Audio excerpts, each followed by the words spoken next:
नसीम भाई, अब तो मुझे यकीन करें कि शर्म महसूस होती है समटाइम्स पाकिस्तान टीम की परफॉर्मेंस देख के। मुझे कितनी शर्म महसूस होती है, तो इन लोगों को पता नहीं फर्क पड़ता है नहीं पड़ता।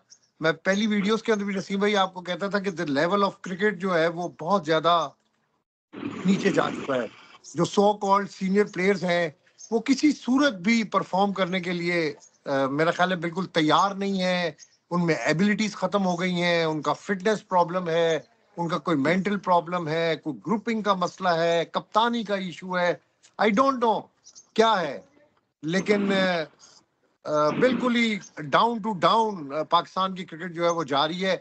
और मैं इसमें जो जिम्मेदार समझता हूँ नसीम भाई, मेरी अपनी ओपिनियन है, ये जो सीनियर प्लेयर्स है ना, जिनको आप यात्रा के लिए रेस्ट देकर घूमते फिरते हैं और फिर यात्रा के लिए वीडियोस बनाते हुए फिर टीम को ज्वाइन करते हैं और 0/0 परफॉर्मेंस। आप उनकी हीरोगिरी सिर्फ देखा करें नसीम भाई, उनकी वीडियोस जो बनती है यात्रा के लिए वीडियोस बनाते हुए फिर टीम को ज्वाइन करते हैं और 0/0 परफॉर्मेंस। आप उनकी हीरोगिरी सिर्फ देखा करें नसीम भाई, उनकी वीडियोस जो बनती हैं, जो एयरपोर्ट पे कभी वो ट्रेवल कर रहे हो और वहां पे आप उनकी हीरोगिरी, आप उनके स्टाइल चेक करें, तो मुझे नहीं लगता ये क्रिकेट के ऊपर इनकी तवज्जो है नसीम भाई। ये फोकस कहीं पे और है। क्रिकेट या तो ये लीग क्रिकेट का, पीएसएल का भी इंतजार करें कि चले यार अब परफॉर्मेंस नहीं भी हो रही, नहीं भी दे रहे तो कोई बात नहीं, आगे पीएसएल है, लंबे कॉन्ट्रैक्ट हुए हुए और T20 क्रिकेट है आगे। तो अब बाबर और रिजवान तो मेरा ख्याल T20 क्रिकेट के अंदर है नहीं, कुछ 6 7 8 महीना के लिए क्रिकेट के अंदर ये तो होंगे नहीं। तो इसलिए ये बड़ा इजी लेकर पाकिस्तान टीम को देख रहे हैं और ये अपना जो क्रिकेट है वो बड़ा इजी खेल रहे हैं। इनको कोई फर्क नहीं पड़ रहा, पाकिस्तान हारता जा रहा है, इनकी मौजूदगी में बड़े बड़े इवेंट्स हम हार गए, इंडिया में वर्ल्ड कप हम हार गए, अमेरिका वाला वर्ल्ड कप हार गए, चैंपियंस ट्रॉफी हार गए, ट्राई नेशन सीरीज हार गए। फिर कहते थे कि जी हम न्यूजीलैंड में हम ओवरसीज हमने इसको भी हरा दिया, हमने इसको भी हरा दिया, हम न्यूजीलैंड को भी हराएंगे। तो आप हालत देख लें इनकी टीम की, आप T20 देख लें, चले उसमें हम बात करते थे कि यार यंगस्टर है इनको मौका दे दें। यार ये यंगस्टर कोई घर से उठ के आए हुए हैं कि अब मोहम्मद यूसुफ इनको ट्रेनिंग करवा रहे हैं या मोहम्मद यूसुफ इनको बल्ला उठाना सिखा रहे हैं? ये किस किस्म की क्रिकेट हो रही है नसीम भाई? और फिर वनडे की परफॉर्मेंस। बाल भी ऐसा लग रहा है कि शिकस्त पाकिस्तान टीम के साथ चुमट गई है। आपने बिल्कुल सही बात कही कि अभी चैंपियंस ट्रॉफी में हम 2 न्यूजीलैंड से मैच हारे, साउथ अफ्रीका से हम मैच जीत गए थे। देन हमारा 4 दिन में हमारी चैंपियंस ट्रॉफी जिसके हम मेजबान थे वो खत्म हो गई। न्यूजीलैंड जाते हैं तो हम 4-1 हार जाते हैं T20 सीरीज, और ओडीआई सीरीज भी आज हम हार गए। वो जो कहते हैं ना शिकस्त हमारे चमगादड़ बनी हुई है, लेकिन शायद चमगादड़ कुछ और है हमारी क्रिकेट में जो चुपके हुए हैं पाकिस्तान क्रिकेट के साथ।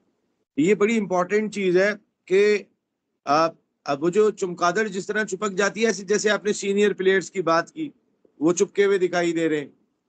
अब बात भी हमारे कुछ फैसले ना, देखिए आपके क्रिकेट बोर्ड के फैसले सबसे ज्यादा इंपॉर्टेंट होते हैं कि आप किस टाइम पे क्या फैसला ले रहे हैं। मैंने आपको पहले भी कहा हमारा डेबिकल कहाँ पर था कि जब जो हमसे बहुत बड़ी गलती हुई थी कि जब बाबर के बाद आपने शाहीन को कप्तान लगाया तो एक सीरीज के बाद हटा दिया।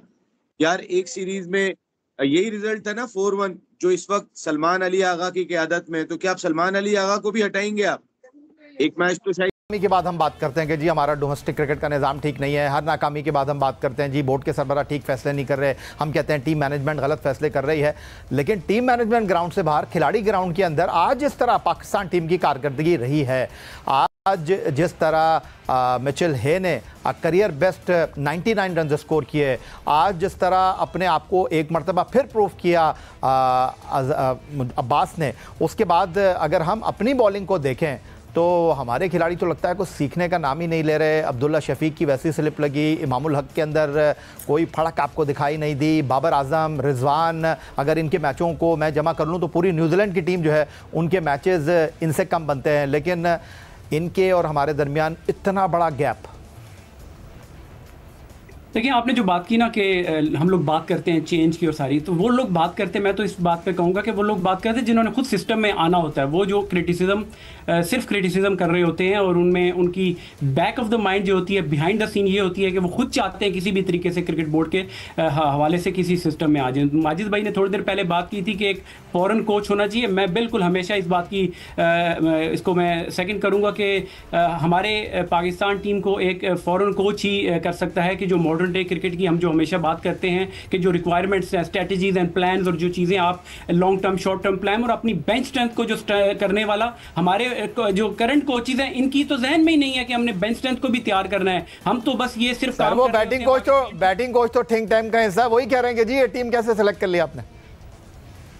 देखिए, वो भी अब थ्रू प्रोसेस देखें, वो उनके लिए बड़ी रिस्पेक्ट है, उन्होंने पाकिस्तान के लिए बड़ा अच्छा परफॉर्म किया, मगर ये थ्रू प्रोसेस वो भी नहीं आए। और देखें, आप कभी भी किसी भी टूर पे ऐसे नहीं कर सकते कि पिच में दरमियान में एक लाइन लगा के कह दें कि जी मेरिट पे खेलना। आप T20 फॉर्मेट खेल रहे हैं तो T20 फॉर्मेट में कौन आजकल वनडे में कोई मेरिट पे नहीं खेल रहा होता। आपने अपनी नई जो दूसरा वनडे भी हार गया है यार, इनसे नहीं हो पा रहा है। और ये पाकिस्तान की टीम जो है ये पता नहीं कौन सी टीम है। हमने बड़े बड़े हालात देखे हैं पाकिस्तान क्रिकेट टीम के, लेकिन जिन हालातों में ये प्लेयर्स, ये मैनेजमेंट पाकिस्तान की क्रिकेट को ले गई है, वो संभलने का नाम अब ले नहीं पा रही है। ये डरावने ख्वाब जो हैं न्यूजीलैंड के, ये ट्राई सीरीज से स्टार्ट हुए और उससे पहले ये नारा लगाया गया था हमारे कप्तान रिजवान की तरफ से कि जी कुछ भी हो जाए हम इस कौम से वादा करते हैं। तो कौम कौम कौम, हर ये जो प्लेयर है ना, कौम कौम ऐसे कर रहा है कि जिस तरह एक झुंड का नाम है। इनको शायद ये पता ही नहीं है। कोई आके कौम के बारे में कह रहा है कि कौम क्रिटिसाइज कर रही है, कोई कहता है कि ये जो हमारे कौम का कल्चर ही ऐसा हो गया है हार के कि वो जो है ना बड़ी शॉर्ट टेम्पर हो गई है या शॉर्ट मेमोरी हो गई है। रिजवान साहब ने भी कौम से वादा किया था कि ये कौम के जो हम वादा करते हैं कि रिजल्ट हमारे हाथ में नहीं है, लेकिन ये इस कौम को हम फाइट करके देंगे। भाई ये कौन सी फाइट है। पहले न्यूजीलैंड यहाँ पे आई ट्राई सीरीज में, वहां पे वो अपने चैंपियंस ट्रॉफी के कॉम्बिनेशन से आई हुई थी, बकदरे बेहतर टीम थी। वन साइडेड आप मैच हारे हैं 3 उनसे, वन साइडेड, और आप वादा करके गए हैं कौम से कि आप फाइट करेंगे। उसके बाद champions trophy I, champions trophy के अंदर भी न्यूजीलैंड आया, वन साइड मैच हराया उसने आपको, और आप कौम से वादा करके गए थे कि आप जो है फाइट शो करेंगे। उसके बाद T20 को तो हम खाते में नहीं ला रहे, जिस तरह आप हारे हैं, कोई बात नहीं, यंगस्टर से उसमें, लेकिन ये 2 वनडे, ये तो हमारी पूरी सीनियर साइड खेल रही है, और जिस तरह आप वन साइडेड मैच हार रहे हैं, ये कहीं से आपने फाइट शो की है या वो जो अल्फाज मोहम्मद रिजवान ने इस कौम के साथ या जो वादा इस कौम के साथ किया था वो तोड़ दिया। सो एटलीस्ट अब आपने वो वादा तोड़ दिया है तो फिर हैव सम करेज। काफी देर आपको हो रही है और आपसे चीजें संभाली नहीं जा रही हैं, चीजें चाहिए, और दोनों सजा के हकदार हैं, नसीम शाह भी और फहीम अशरफ भी।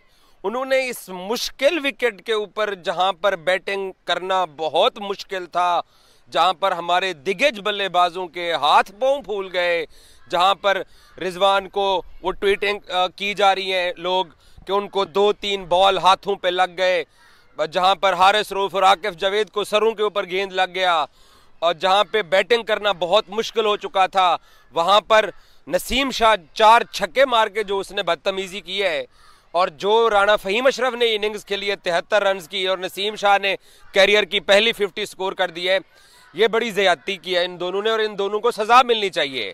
क्योंकि वो जो बहाना हमने इख्तियार करना था कि यार ये तो बड़े मुश्किल कंडीशन के अंदर नया गेंद जो था, ये कोई T10 या कोई T20 नहीं था। एंड पे वो लड़के आपके ही टीम के दोनों प्लेयर है ना, वो खेले।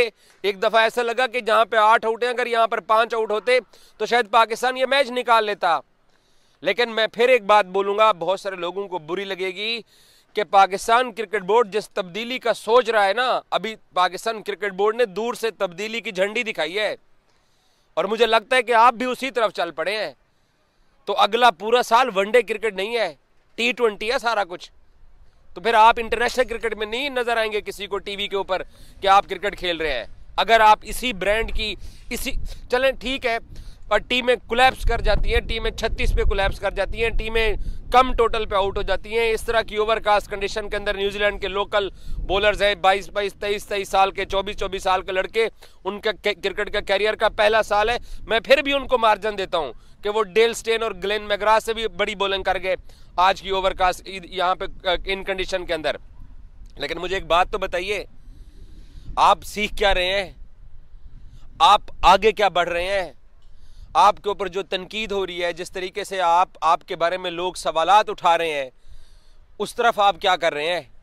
आपने लोगों को गलत साबित करना है। वो पाकिस्तान सुपर लीग के अंदर गलत साबित आप नहीं कर सकते हैं। मैं फिर आपको बता दूं कि T20 क्रिकेट के अंदर पाकिस्तान क्रिकेट बोर्ड अपने सीनियर्स को वापस लेने के बारे में नहीं सोच रहा। पीसीबी ने यह फैसला किया है कि हम नहीं वापस इनको मौका देंगे। तो तब फिर आप क्या करेंगे जब एशिया कप टीवी पे चल रहा होगा, इंडिया पाकिस्तान गेम हो रही होगी और आप अपनी जवानी के आलम के अंदर इंडिया पाकिस्तान गेम नहीं खेल रहे होंगे T20 का, ना फिर वर्ल्ड कप के अंदर आप अगर T20 स्क्वाड के अंदर नहीं होंगे, तो भाईजान फिर आपने अपने करियर को महदूद कर लिया। तो खुदा के लिए अपनी जो क्रिकेट है उस क्रिकेट को किसी तरीके से अच्छा कीजिए। आप किस्मत में ऊपर वाला कभी खुशी नहीं लिखता, वो कभी उसको खुशी मिल ही नहीं सकती। न्यूजीलैंड ने पाकिस्तानी टीम को मार मार के जो है गली का कुत्ता बना दिया है भैया। दूसरा सीरीज भी पाकिस्तान बड़ी बेशर्मी और बड़ी बेगैरती के साथ न्यूजीलैंड से हार गया। मैं पिछले कुछ दिनों से भाई बिजी हूं क्योंकि ईद के दिन है और भाई फैमिली और दोस्तों के साथ गला भी बैठा हुआ है। लेकिन आज का जो दूसरा मैच था ओडीआई का, मुझे पूरा यकीन था कि यार ये तो पाकिस्तान जरूर जीतेगा। इस वजह से भी जीतेगा कि यार इतने सारे सीरीज। ये ठीक सिलेक्शन कमेटी है। देखिए, ये सिलेक्शन कमेटी जो है ना, वो आप ये समझेंगे नहीं, ठीक नहीं, ये बिल्कुल ठीक नहीं है। वाई? उसका रीज़न ये है कि आप मॉडल जो है वो प्रोग्रेसिव जो है प्रोसेस ड्रिवन मॉडल कॉपी करने की कोशिश कर रहे हैं, लेकिन वो कैपेसिटी नहीं है जो भी आपने 2 सेलेक्टर्स के नाम बताए। सो जैसा शुएब ने कहा, that is the proper way कि जो पहले तो आप एक पॉलिसी बनाए, आपकी सिलेक्शन पॉलिसी क्या होगी। आजकल की सिलेक्शन पॉलिसी इज़ नॉट पुरानी कि अख मैंने देख लिया सी मुंडा बड़ा चंगा है, अब वो चक्कर नहीं है। Now you have AI, artificial intelligence है, आपके बहुत सारे जो हैं डेटा, यही जिस आप अभी रियल टाइम डेटा की बात कर रहे थे, वो अवेलेबल होता है। प्लेयर का psychological, you will be shock to know कि BCCI ने एक ऐप बनाई हुई है और जिनके कॉन्ट्रैक्टेड प्लेयर्स हैं उनके फ़ोन पे वो जब सुबह उठते हैं तो उसमें पहला क्वेश्चन आता है हाउ इज़ योर मूड, फिर बॉडी का स्कैन आता है एनी पेन एनीवेयर। सो इस तरह आप क्रिकेट इंडिया ने